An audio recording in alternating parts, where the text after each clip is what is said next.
So some more informal things to kind of look for in these clients. Is this person in a science, technology, engineering, or math career? You should really think about, do they have features of autism? I can show you what this looks like. I'll take you to the math department at OSU or the entire Case Western, right?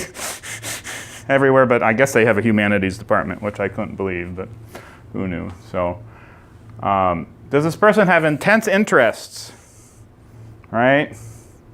Ever met boys who are just really into something like more that you ever, dinosaurs, right? Everything, grammar, sports, animals, stats, law, science. I have a constitutional lawyer who is unquestionably autistic. Very good at the law. Terrible at social interactions. Really good at the law.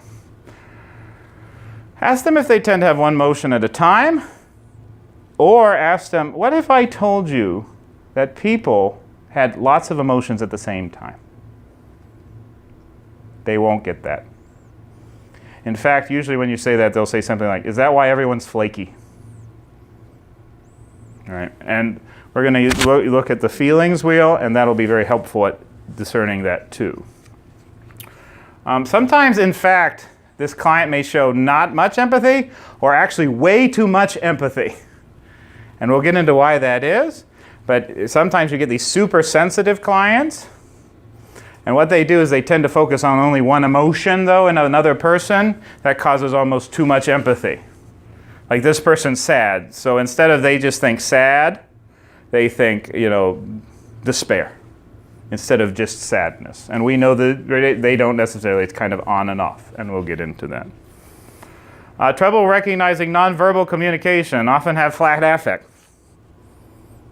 Some of them you'll have to teach to smile.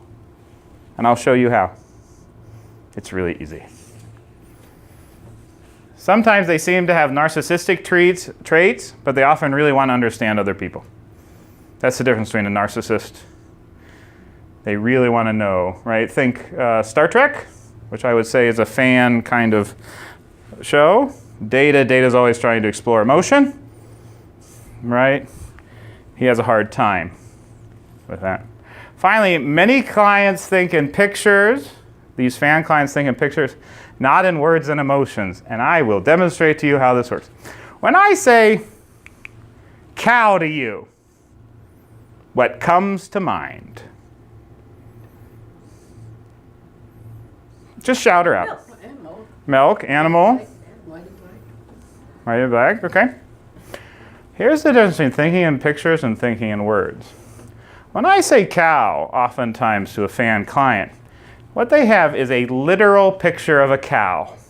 And what they have, it's like they have an entire flip book of every picture, like an album, of every cow, distinct cow they've ever seen. Right? This is visual memory. This is how sometimes they can be shockingly good. You ever hear of that, what do they call that, the photographic memory? Right? They'll show more features of this, so you can even ask them, like, what do you think about when you have cow? They'll literally describe a cow. When you think in words and emotions, which most people do, what you do is you take all the concepts of cow, you boil them down, and then you put them into an archetype cow. Like you just take all the cows you have and you shove them together to make kind of this archetype cow, along with words and emotions, right? So milk or moo or animal, right? These are categories. These are emotional and verbal categories, not picture categories. What this does is it makes it less distinct and specific. You have an archetype of a cow. You don't have pictures of cows.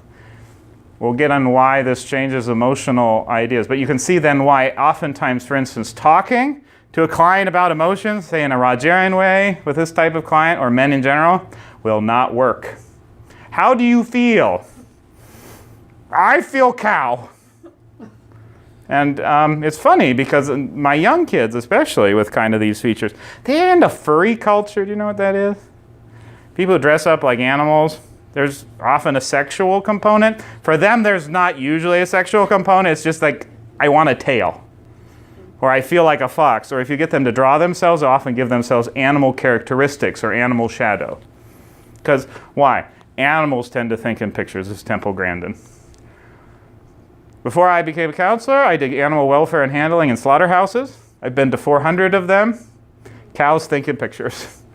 I can oftentimes just change cow behavior by changing what they see, not how they feel.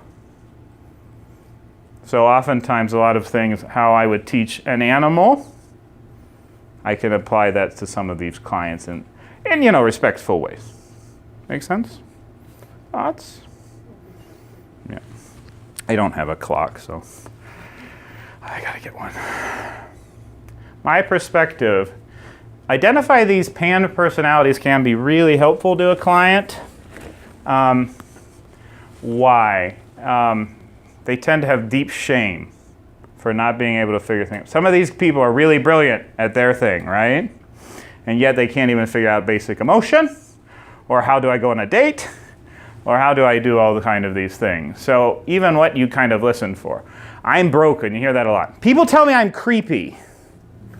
People tell me I look like a school shooter, because that's flat affect. I've had 2 or 3 clients be told that, and they're not hurting anybody.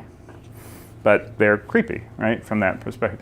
Because 80% of communication is nonverbal. They don't do nonverbal. So basically what you get is when you're talking to somebody, you're watching them speak 2 languages, the verbal and the nonverbal. You're going to tend to trust the verbal anyway. So if you meet somebody who has, the nonverbal. So if you meet somebody who doesn't have nonverbal communication and only verbal communication, you don't trust them. Because you can't gauge, you can't fact check against their thing. Even this good head nod, right? Like, I'm getting this, right? They don't do that. And they won't get why you're doing that. They're like, do you have a problem with your head? Right? Because you can see that. Or they'll do this. Yes, please. Is there a multicultural component of that? As far as like the verbal, the difference where you fall on the spectrum related to. So this will be very Western centric. Okay. Asians are by nature more autistic, by culture, saving face, not letting emotions out, things like this. That's why I think anime works really well. Anime tends to be popular with these clients, because if you actually watch anime, when those anime people show emotion, it's usually with exaggerated facial features and a sound cue. So guess what? You can figure out what a person in anime is feeling, right? Why? Because you can listen for the sound or the, right? And they pause, they stop the image oftentimes. So you can often, in fact, use anime, and I went to an excellent presentation on how to use anime to treat people with autism, these PFAAN features, in fact. So yes, cultural. For instance, Asians don't like to make eye contact as much as Westerners. Things like that. So you do have to watch it, but since in general, for instance, in Latino cultures, trust me, people with this stand out a lot. Or Italians with this would stand out a lot because, there's so much give and take. Some of the black community too, right? It becomes actually more obvious than some of the, you think WASP, there's that English, like stoicism, that'll be harder to notice.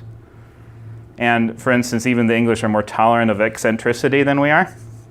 So sometimes that can change that way. Does that make sense?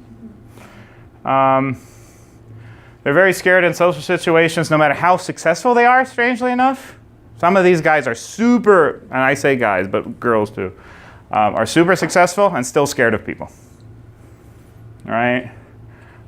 Sometimes they'll talk about wanting to be an animal. Some will have shame because of very low sex drive. This is where you'll see people with almost no sex drive because it's just not their special interest. Does that make sense? Because sex is a suggestive emotional experience in general. And if you don't have that, guess what? It just doesn't come up. Learning about this PFAAN features gives clients insight. The thing to talk to them about is having PFAAN means you simply speak a different emotional language. Once you know you speak a different emotional language, you can learn the other one. And you can teach people about yours. It's very empowering in that way. A formal diagnosis of autism spectrum disorder is not necessarily necessary to be helpful to a client. You may get a client that you just can't diagnose with this. You can talk about features of personality now. Because some of them won't be obvious, especially there's a couple different kinds that you'll find. There's some ones that are really good at verbal. Some really charming people probably have features of this because they're really good at noticing the pattern of human behavior without the underlying emotional drivers, if that kind of makes sense. It might even look, in some people, psychopathic, right? But look for the want to have empathy. They might not get it, they just might be really good at behavior. Temple Grandin's really good at behavior. Like realizing that, it's that she struggles with the underlying emotion.